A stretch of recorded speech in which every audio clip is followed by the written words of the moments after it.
Okay, that was another great episode of The Penguin. I'm really loving how they're consistently bringing up like the effects that what the Riddler did had on Gotham and people losing their homes and all the flooding and plus the crime going up, which makes sense because a lot of people lost their homes, lost family, they got nothing. So of course that would happen. But I'm really liking what they're doing with Sophia, like having her be in her closet because she's so used to being in Arkham that being outside, it's like people that go to jail. Sometimes they, before they can reacclimate, they still behave like they're still locked up because their mind is still there. Even though they're out here, their mind is still there. And it looked like she was clawing at her neck, which makes sense when because she had the whole thing around her neck, but also that whole hanging thing. Now we don't know if she actually did the things. We hear that she has done these things. Clearly she off, but that might have been just from being in Arkham, plus some stuff before. But I'm curious if she actually committed the crimes or not. She definitely ain't afraid to take anyone out. But that's on a business revenge thing.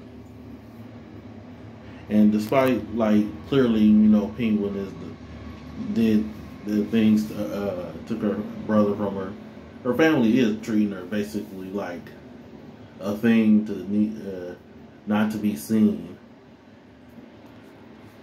So she probably would have got to this point of wanting to take over. Maybe not if her brother was still around, but she definitely would have probably got there from the way they've been treating her. Maybe if her brother was still around, it would be a little different, but she got to the point where her and Oz are working together. And him and his mom and all that situation, that was just sad, but it really be like that. And I just thought this episode, all the characters are just great.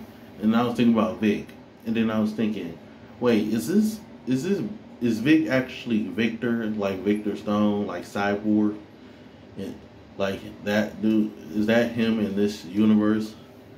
Or we're not going into the fantastical necessarily. I heard somewhere that like maybe with this second or third Batman movie will lean somewhat into the fantastical, but that would just have me thinking that because I'm like Victor, and clearly I couldn't see what the missing poster said, but I'm guessing it was his friend that Sophia took out, and I think Victor actually did lose his house and family, but clearly he still has some connection, so I'm guessing it's probably someone from the group of friends he had, and he still like talks to them. So that's gonna come around, and then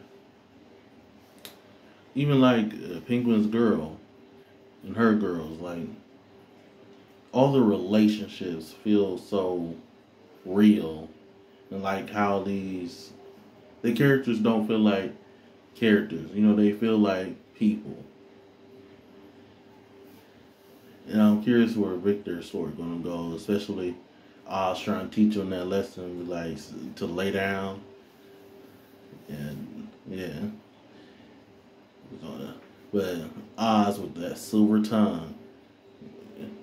The only thing about lying is that it eventually gets you caught up in things you weren't trying to be in.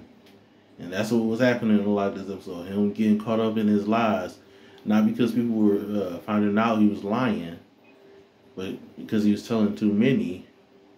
And people will know you to a degree. So they're going to make you be in these situations where you can't just automatically lie your way out of. Because he almost did get clipped. But this was just a fantastic episode. 2 episodes in, strong. Can't wait to see where they go now that he's working with Sophia. I like Sophia. Oh, almost forgot. That beginning part with her therapist, which was a little sexual tension but also creepy at the same time. I don't know about him. I don't trust him. But we'll see where we go from here, though. Great episode.